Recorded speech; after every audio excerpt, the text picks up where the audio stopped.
Chapter 5 Learning is Visual, Learning Goals and Objectives. Learn how to use the 4 strategies for designing visuals for learning and apply UDL principles to visual learning throughout the slides. The audience are my peers from ISTC 655 spring class from Towson University, and of course, my professor.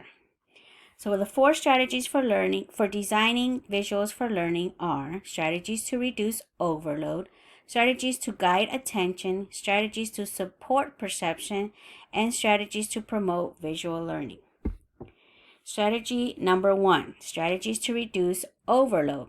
So stick to relevant graphics. Words and images are better than words alone for supporting learning. Relevant graphics are those that help the learner process and interpret the learning content or help him engage in learning activity. These are some examples by Meyer and Ruth Clark, educational graphic types. Rational graphics show how things interrelate, such as comparative graphs or interactive system models. Graphic organizers provide an early overview by structuring the concepts of a lesson.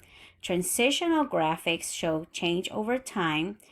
Graphics showing things that would otherwise be invisible, such as atomic structure or the global movement of money.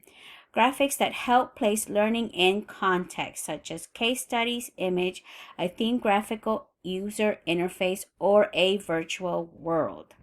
Most importantly, apply graphics with care. Lean towards graphics that actively support learning, such as the ones mentioned above, and use strategies to guide visual focus to what matters. Strategies for simplifying your visuals. Use line drawings, use silhouettes, use icons, clearly show parts and connections. Remove extra detail, but be careful to what you remove. Clear the background, make text legible, concise, and consistent. Employ thoughtful reduction. The UDO principle that I applied to this was checkpoint 5.2, use multiple tools for construction and composition. These are some examples of some graphics and pictographs. Graphics of the brain in 3 levels of simplification. Pictographs are highly simplified forms designed using pop-out features to stand out from their surroundings. You see this everywhere. UDO guideline principle that I applied was checkpoint 2.5, illustrate through multimedia. Make explicit links between information provided in text and any accompanying representation of that information in illustrations, equations, charts, or diagrams. Group images and text together. Include labels with images rather than separating them off into a caption, just as the picture shows below. For graphics, add explanations directly into the graph space, label outliers, or integrate a legend in the design. Important point is that by not separating text and related imagery, learners don't have to go back and forth trying to make connections. And research shows that this simple guidelines improve learning outcomes immeasurably. And that's what we want. UDL principle that I applied to this was checkpoint 5.1, use multiple media for communication. Compose multiple media such as text, speech, drawing, illustrations, comic, storybooks, design, film, music, dance, movement, visual art, sculpture, or video. Use social media, interactive web tools. Web design, annotation tools, storyboard, comic strips, animation representations. Strategies for designing readable text. So research shows that if task instructions are set in decorated font, learners will believe the task is harder than it is. So try to use these strategies for designing readable text. Use font size at least 10 points bigger is better, and ensure that text is resizable. Avoid overly decorated fonts and outline fonts for body text. Use all caps sparingly. Use a typeface design for screen reading, such as Verdona, Tamaha, Georgia, or Azzurro. Use a maximum line length of 100 characters. Use structural cues and hierarchy, such as headings and bullets. Avoid presenting text centered or right aligned. Avoid presenting text at an angle, for example, rotated or skewed.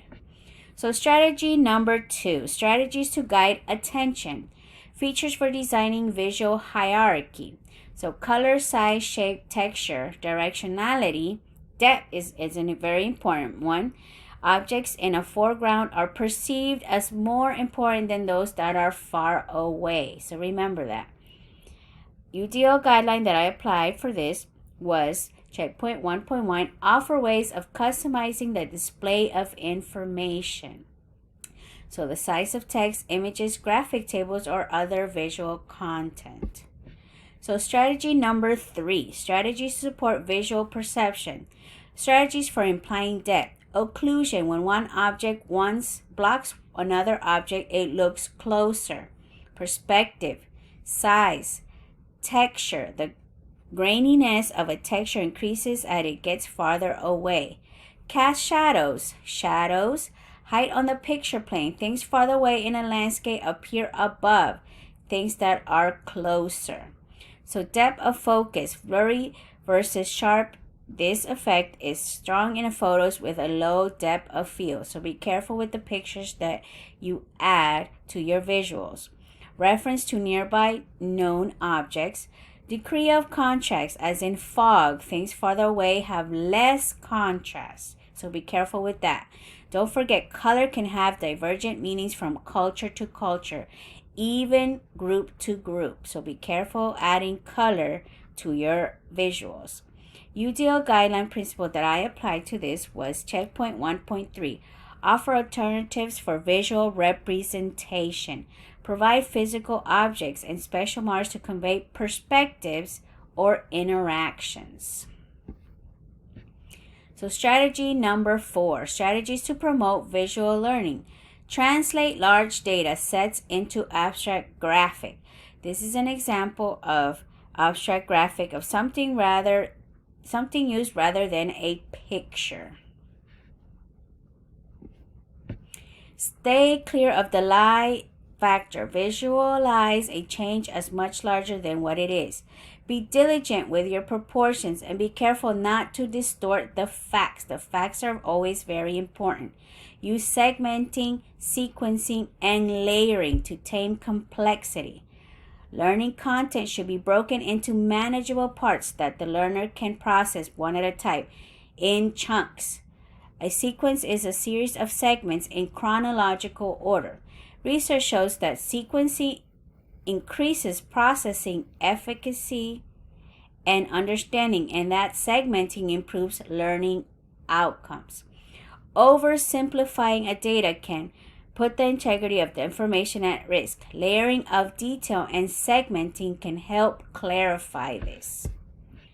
Avoid interference. So features in the same processing channel will interfere with another. Cognitive conflicts are also based on our prior experience and knowledge of the world. The Stroop effect occurs when two cognitively opposing concepts are used together, like a green stop sign. Where have you seen a green stop sign? Inconcurrence occurs when an object appears in an unusual context, like a grizzly bear driving a car. Where have you seen a grizzly bear driving a car? Use multiple representations. Multiple representations have three functions: show complementary information, narrow the interpretation of a graphic, support deeper understanding. Multiple representations become even more powerful when they are dynamically linked to each other and synchronized, so that changes in one representation cause change in the order. The UDL principle I applied to this was checkpoint 1.3, offer alternatives for visual representations. Follow accessible standards when creating digital data and provide text-to-speech software. Use a systematic approach. Ruth and Clark and Shopita Lyons have outlined a 5-phase interactive visual design model. Define the goal, determine the context, audience, environment, medium, constraints, design the visual approach, identify communication functions of visuals to match content types, apply principles of psychological transactional events to visual design decisions. So keep those in mind.